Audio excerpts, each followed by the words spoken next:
L'Explorateur, le programme de didactique à distance de l'école Val d'Hôtel. L'explorateur du Sine, fait roula vite, on y a peu de le coutil. L'explorateur du Sine, fait roula vite, on y a peu de le coutil. Salut tout le monde et bienvenue dans l'Explorateur, la nouvelle émission originale pour tous, pour les instits, les profs, les élèves et les parents, à consommer sans modération depuis le confortable nid de votre maison. Rappelez-vous, pour l'instant, on ne sort pas de la cabane. Alors mes petits loups, vous êtes prêts? Vous êtes assez confortablement installés dans vos canapés? Vous avez un cahier et un stylo pour prendre des notes? Oui? Alors, c'est parti. Grufru. Ai avut come fe. Grufru. Pegnofru. Grujue. Pegnojue. Pometta. Rosetta. Nacacan. Bozze d'argent. Mentum flui. Kikiriki. Se t'accontanem. Publialla si pegno levrette. Aia, vola ripeto. Grufrum. Pegno frum. Grujue. Pegno jue. Pometta. Rosetta. Nacacan. Bozze d'argent. Mentum flui. Kikiriki.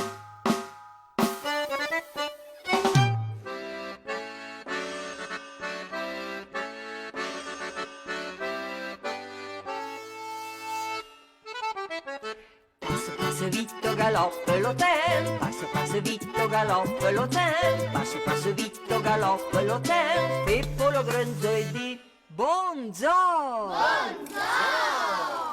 Caia pelerce le țagrân, caia pelerce le țagrân, caia pelerce le țagrân, baia la manga tombeuse, baia la manga tombeuse. La main.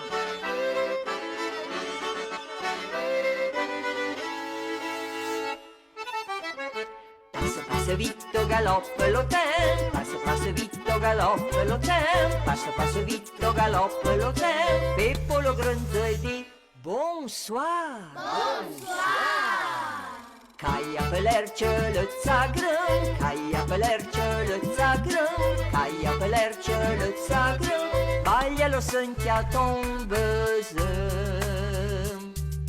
baia-lo sânchea tombeuse.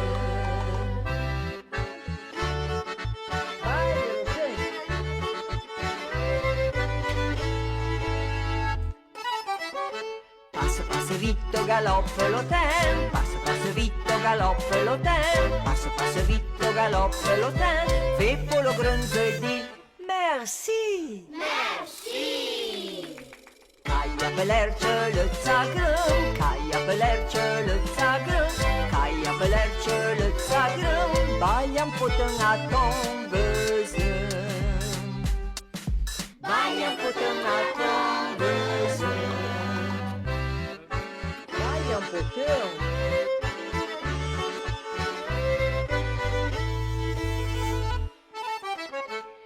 Passe vite au galop l'hôtel, passe vite au galop l'hôtel, passe vite au galop l'hôtel, Pippo lo grande di bani. Caia pelerce le țagrân, caia pelerce le țagrân, caia pelerce le țagrân, Bianca essa tombeuse, Bianca essa tombeuse. Fais un caresse, allez, fais un caresse. Passe vite au galop l'hôtel, passe vite au galop l'hôtel, passe vite au galop l'hôtel, Pippo lo grande di bon vipro. Caia pelerce le țagrân, caia pelerce le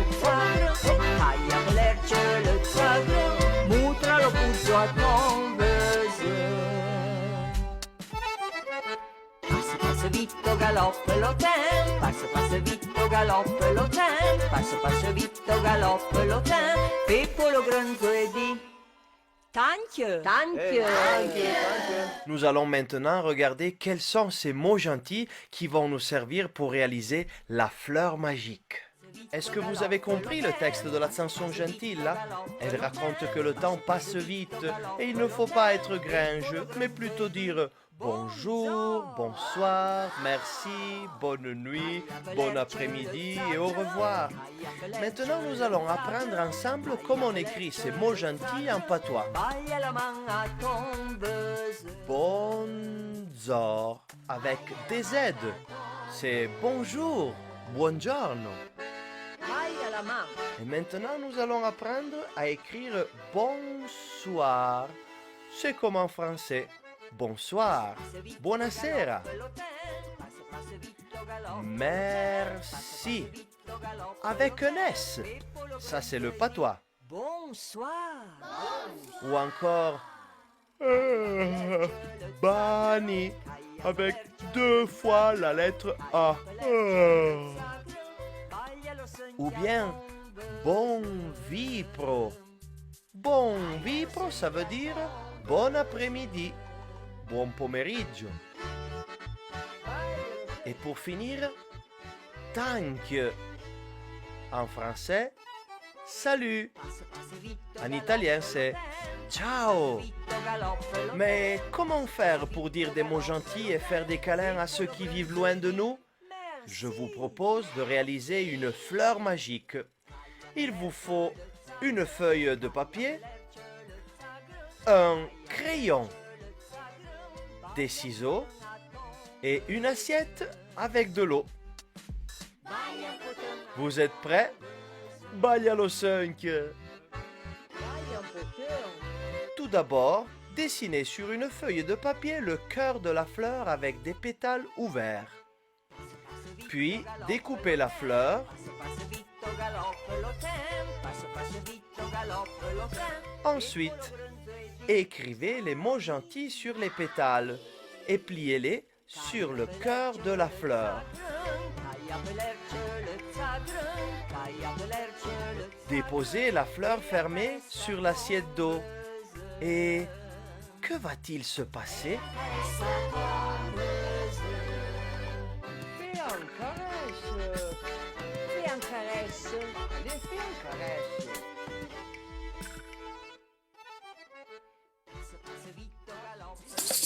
Bonjour les enfants du Val d'Ost. Alors aujourd'hui, je vais vous montrer comment je prépare un Bircher Müsli.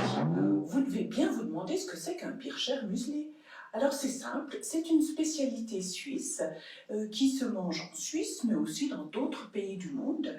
C'est une recette qui a été inventée il y a environ 100 ans, une centaine d'années, par un médecin qui s'appelle le docteur Bircher. Eh bien ce médecin, il avait constaté qu'en fait les malades, pour guérir, il fallait qu'ils aient une alimentation extrêmement saine et que si on ne voulait pas tomber malade, il fallait aussi manger de manière très saine. Alors aujourd'hui, je vais vous présenter cette fameuse recette. Alors, qu'est-ce qu'il faut pour faire cette recette? Alors, un bol pour pouvoir mettre le Bircher, une râpe, un couteau, une cuillère. Et puis, pour les aliments, il nous faut du yaourt, des fruits. Ici, j'ai une orange, des raisins secs, une pomme, des céréales. On peut trouver dans le commerce des céréales déjà mélangées, alors qui s'appellent souvent Bircher ou muesli, suivant les marques. Il faut du lait également. Alors voilà comment je m'y prends. Je commence par mettre des céréales. En principe, je mets 4 cuillères environ par personne. Là, je vais faire pour 2 personnes. Du yaourt ou yogourt. On dit yaourt en France et yogourt en Suisse. J'en mets 2 cuillères par personne. Je rajoute un peu de lait.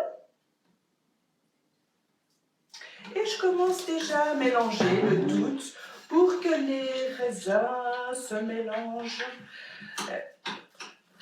Je vais rajouter un petit peu de lait.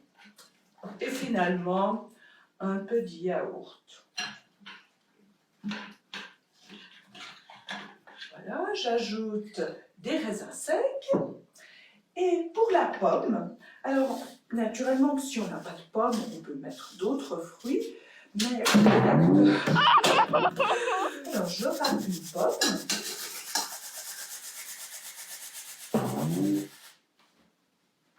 Et j'ajoute des fruits. Alors là, j'ai ajouté une orange, mais en fonction de la saison, on peut mettre des framboises ou bien d'autres fruits. Voilà. Et là, je trouve que mon Bircher est un peu trop sec, alors je rajoute encore un petit peu de lait. Je mélange.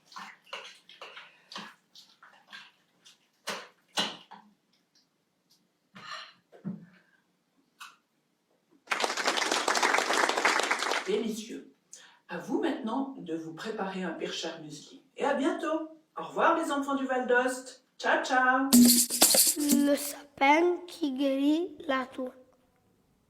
Basile et Cécile sont deux enfants valdôtains qui habitent dans un joli village de la vallée.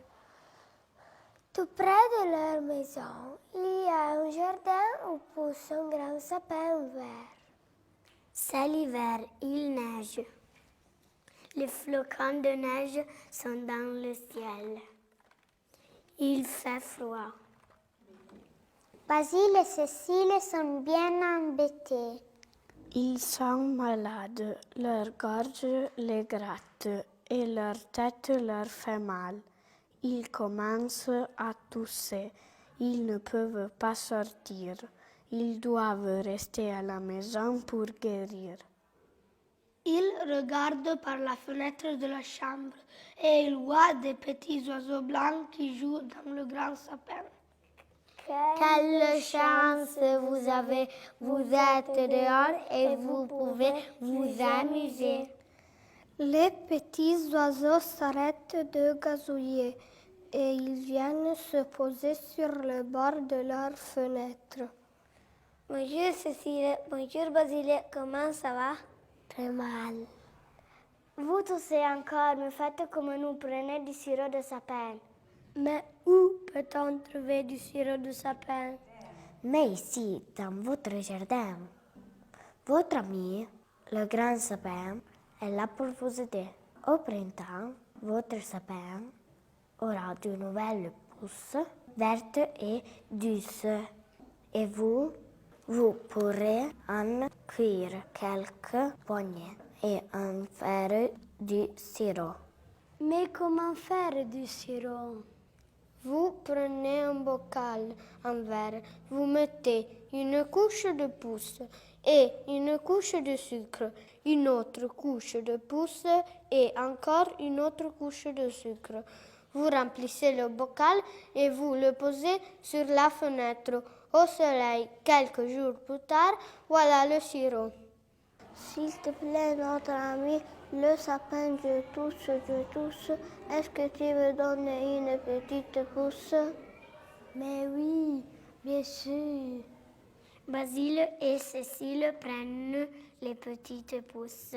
Ils prennent le sucre. Ils prennent le bocal en verre.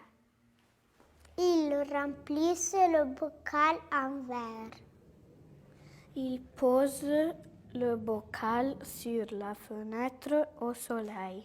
Surprise! Quelques jours plus tard, le sucre devient du sirop de sapin pour guérir la toux. Merci nos amis les oiseaux. Connais-tu le col du Petit Saint-Bernard? L'as-tu déjà visité? Non? Alors nous allons le découvrir dans la prochaine vidéo. Prépare ton carnet de notes et ton crayon. En regardant la vidéo, observe les éléments naturels et ceux que l'homme a créés et note-les. À la fin, je te donnerai la solution. Tu peux faire une compétition avec tes parents ou tes frères et sœurs. Celui ou celle qui note le plus d'éléments gagne. À toi de décider quel sera le prix.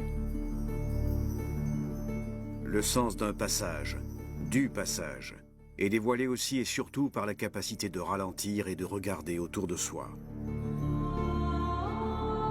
Il y a des lieux où, en s'arrêtant, le voyageur peut respirer. et voir les traces du courage, des prières, de l'ardeur au travail d'hommes qui ont franchi les sommets les plus inaccessibles, dans les conditions les plus extrêmes.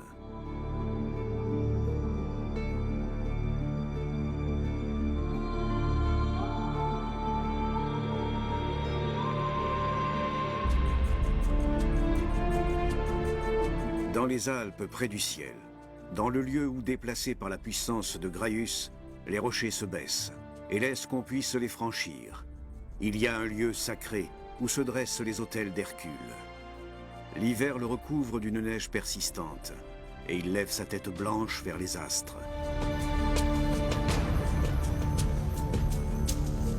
2 millénaires sont passés depuis les vers mystérieux et suggestifs du poète latin Pétrone. Mais le col du Petit Saint-Bernard, Alpis Graia pour les Romains, raconte une histoire encore plus ancienne.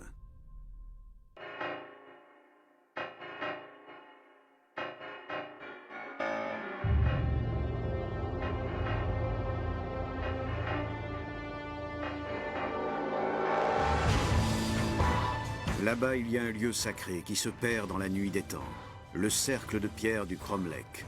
Parmi ces monolithes enchâssés dans la terre, à 2200 mètres d'altitude, avaient peut-être lieu des cérémonies païennes, des magies propitiatoires, des rites funéraires.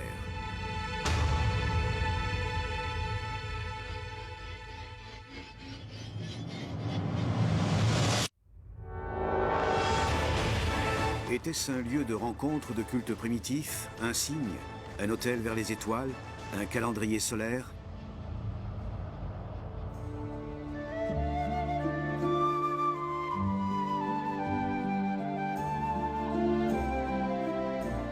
Une légende ancienne relie le col au passage d'Hercule le Thébain, héros grec député à la construction mythique de la route alpine. Parce que les roches de ce lieu semblent s'élargir, comme si vraiment une force surhumaine qui vainc tous les obstacles les avait écartés pour permettre le passage.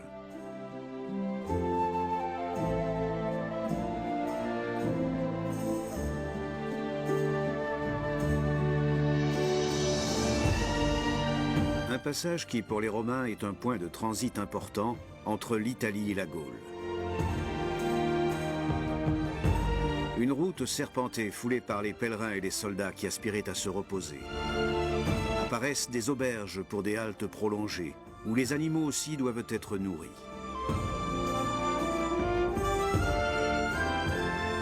Les voyageurs et les marchandises affluaient en grand nombre. La nourriture, des matières précieuses ou d'usage quotidien circulaient sur le col, animant le commerce entre l'Italie et les régions occidentales.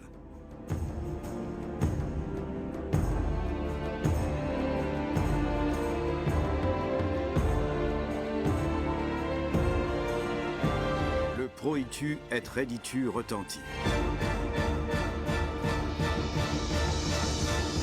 Une formule spéciale pour invoquer les dieux protecteurs Hercule, Mars, Jupiter, afin d'obtenir leur bienveillance pour l'aller et le retour du voyage, et les remercier avec des ex-voto façonnés en brillantes lances.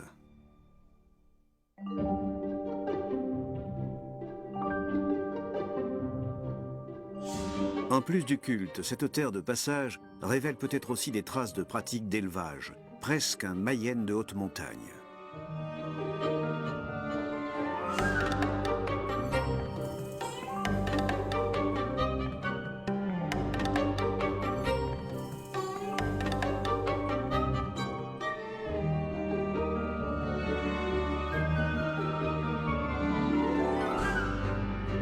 Devenue en 1860, après la cession de la Savoie à la France, une frontière nationale, les traces des frictions et des stratégies des puissants sont présentes comme des cicatrices.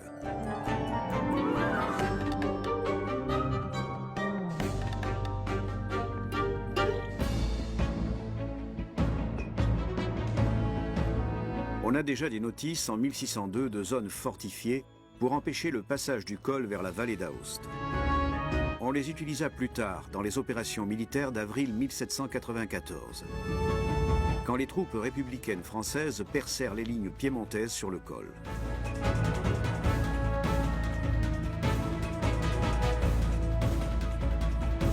Ce qui devait être le Val alpin ou mur des Alpes avant la Seconde Guerre mondiale, avec les tranchées et les barrières anti-chars, reste inachevé.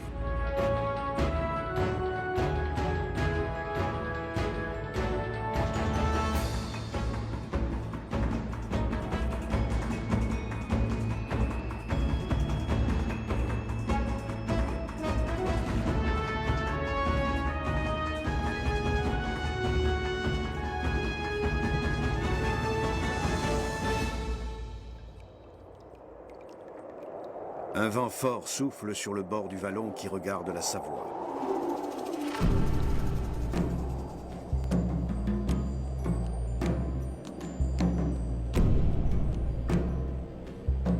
Peut-être, à y regarder de plus près, on peut apercevoir dans les niches du monument des 4 vents le douanier de tour de garde qui se protégeait selon la direction de l'air gelé.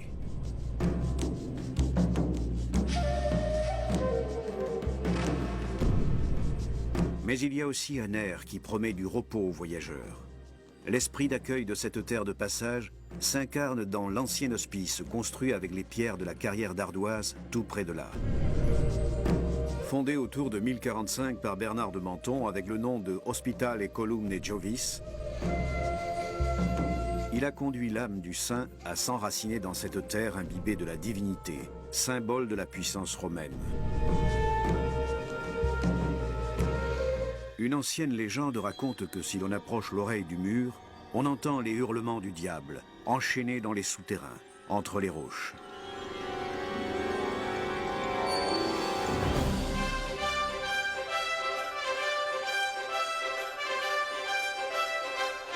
L'ouverture du col est impressionnante.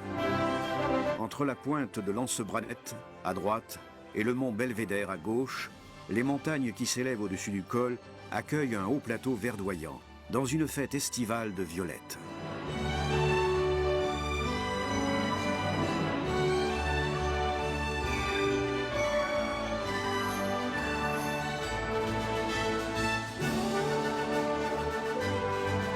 Une flore alpine à protéger, comme l'avait pressenti l'abbé Chanoux, qui fonda le jardin botanique alpin Chanousia en 1897. Avec 1200 espèces de plantes hébergées et soignées avec passion.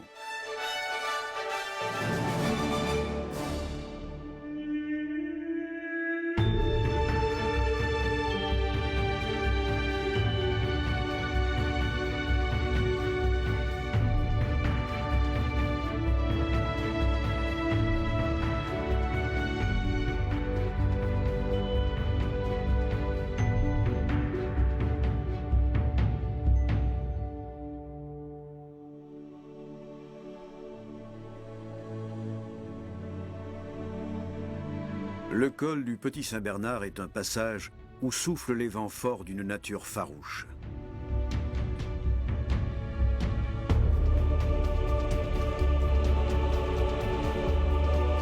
Parmi les pierres pleines d'histoire, retentissent des voix de rencontre entre les peuples.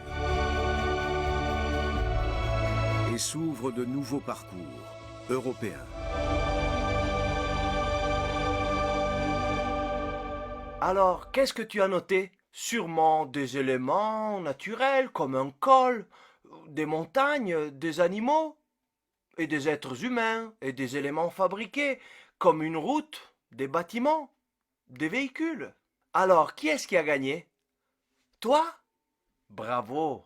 Félicitations! Nous allons maintenant découvrir un autre monument de la vallée d'Aoste, le fort de Bar. La vidéo est divisée en 4 parties. Le lieu, le rocher, la chute et la renaissance. Selon toi, que va-t-on t'expliquer dans chaque partie? Note tes hypothèses et pendant le visionnement, vérifie ces hypothèses et note ce à quoi tu n'avais pas pensé. Si tu veux en savoir plus, tu peux aller visiter le site du Fort de Bar www.fortedibar.it. Je te souhaite une bonne vision.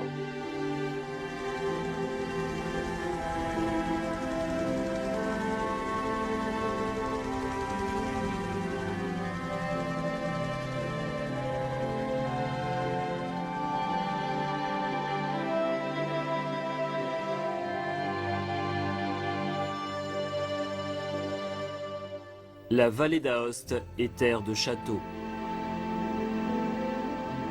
On en compte une centaine, voire plus, que ce soit des tours, des manoirs, des maisons fortes, des citadelles ou des demeures néogothiques. 100 châteaux, certains puissants, bien conservés, d'autres en ruine. Mais tous construits sur des promontoires, des sites stratégiques ou occupant des positions de choix.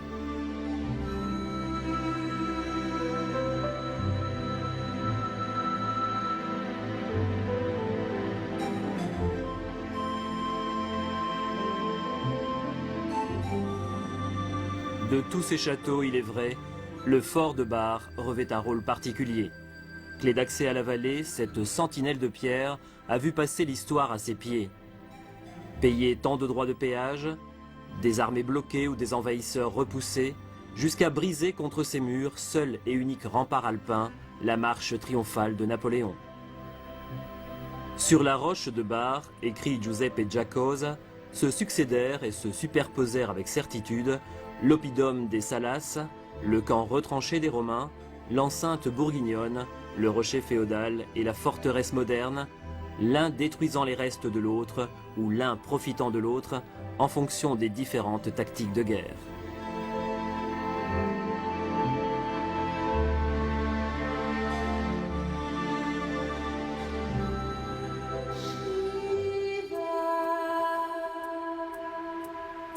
Les trois passages entre le rocher sur lequel se dresse le fort de Bar et le flanc de la montagne constituent de tout temps un parcours obligatoire pour entrer en vallée d'Aoste.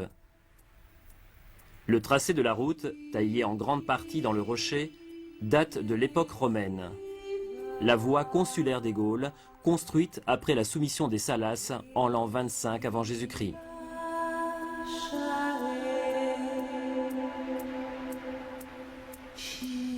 L'étymologie du mot Bar décrit un lieu élevé et côtoyé par le fleuve. Il existe dans le monde plus de 60 localités dont le nom commence par Bar, toutes situées en hauteur et proches de cours d'eau. Mais rares sont les endroits stratégiques comparables à cet âpre bloc de pierre serré entre les hautes montagnes, le bourg et le fleuve.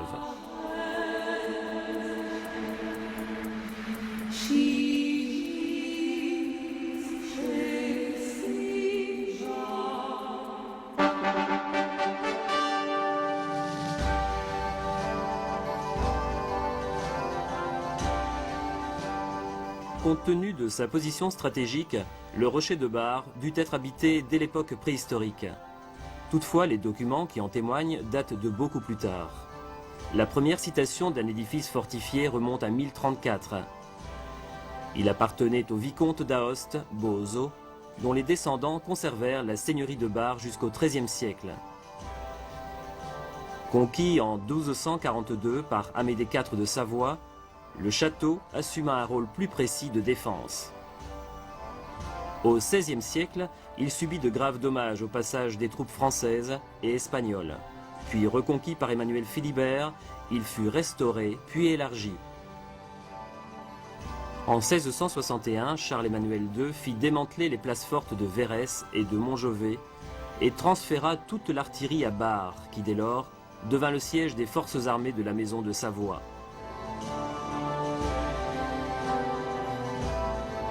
Les structures défensives furent renforcées. Le château fut entouré par une double courtine de remparts. Des magasins furent construits, ainsi que des logements pour la garnison. La résistance que l'armée de la Maison de Savoie opposa aux troupes françaises en 1704 au cours de la guerre de succession d'Espagne fut mémorable. Mais l'épisode militaire le plus célèbre, dont le fort fut le théâtre, est le siège de 1800.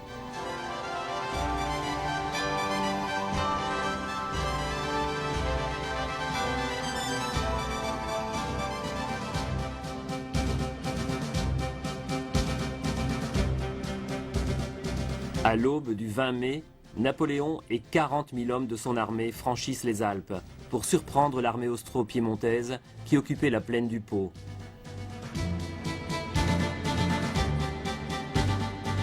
La progression rapide de l'armée fut arrêtée à Bar par les troupes autrichiennes cantonnées dans la forteresse.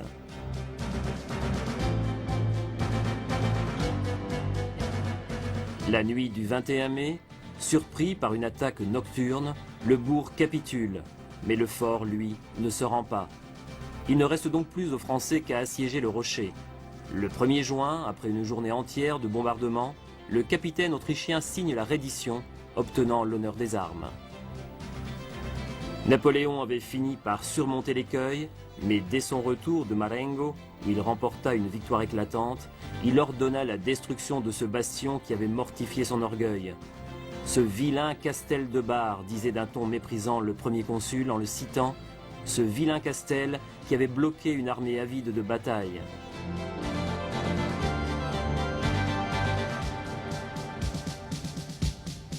Stendhal, alors âgé de 17 ans, avait suivi pas à pas son idole dans la campagne d'Italie.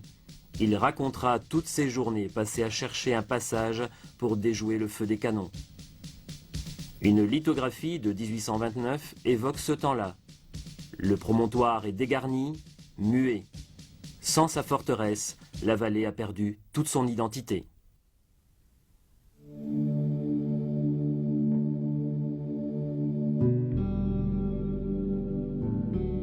Charles Félix, craignant une nouvelle agression de la part des Français, entreprit de faire reconstruire le fort, lequel projet fut confié à l'ingénieur militaire François-Antoine Olivero, sorti de l'école spéciale de Saint-Cyr et de l'école d'artillerie de Turin. Les travaux commencèrent en 1830, avec le soutien d'une équipe de 1500 hommes.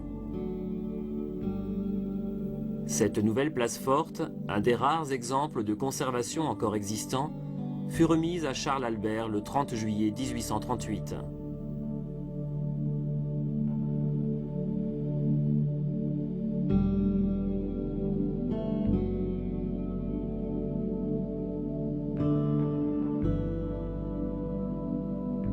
L'ensemble de la forteresse comprenait 283 locaux, 43 cellules d'isolement et pouvait abriter 416 hommes, voire le double en cas de mobilisation. Bien fournie en vivres et munitions, elle pouvait résister à 3 mois de siège.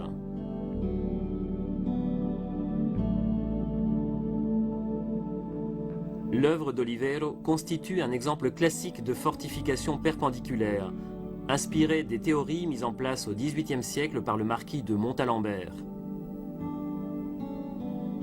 Tout à fait opposé aux conceptions désormais séculières et obsolètes de Vauban, ingénieur militaire de Louis XIV, ce système prévoyait la construction de tours à canon disposées en polygones et munies de 2 ou plusieurs rangées de casemates.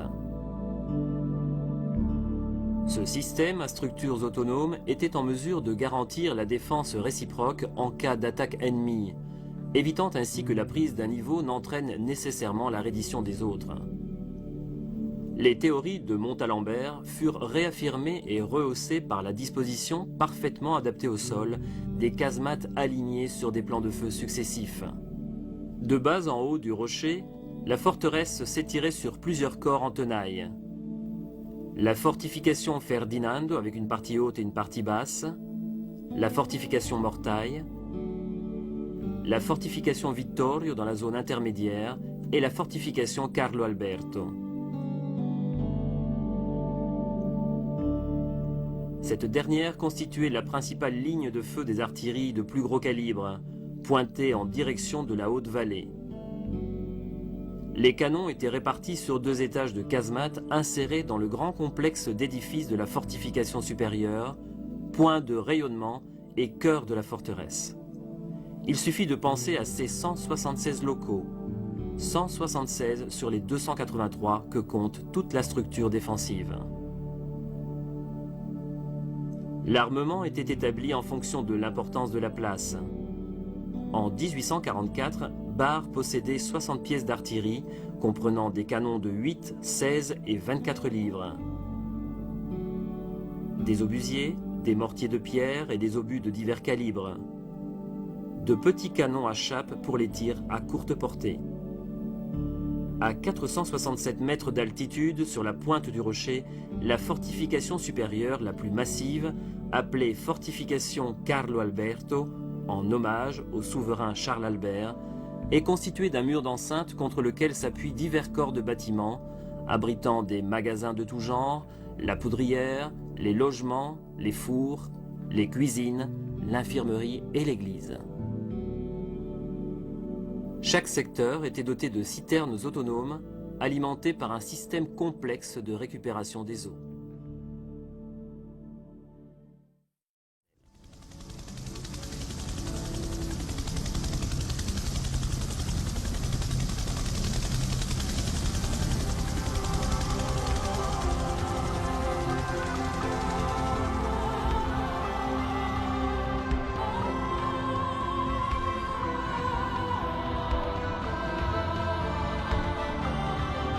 Aujourd'hui encore, tous ceux qui arrivent à Bar sont impressionnés par l'important agglomérat d'édifices adossés au rocher. Les avant-corps de la forteresse, très imposants, sont comme un prolongement du bourg. Vers l'occident, sur le versant du rocher, s'étale le formidable ensemble de casemates, bastions et escaliers couverts, leurs puissants murs comme fondus dans la nature. À l'est, le vieux château d'antan orne le sommet de la montagne, imprenable comme un nid d'aigle.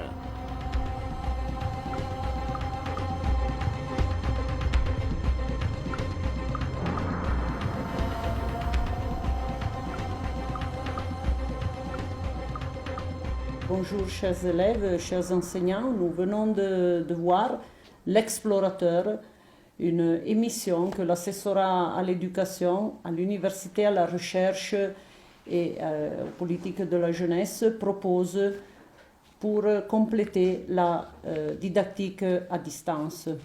Cette émission s'adresse aux élèves de tous les ordres de l'école maternelle jusqu'à l'école secondaire et c'est vraiment une occasion que nous avons saisie, une opportunité que RAI Valle d'Aoste nous a donnée et nous a offert et nous l'en remercions, une occasion de compléter vraiment toute la partie éducative de la RAI nazionale.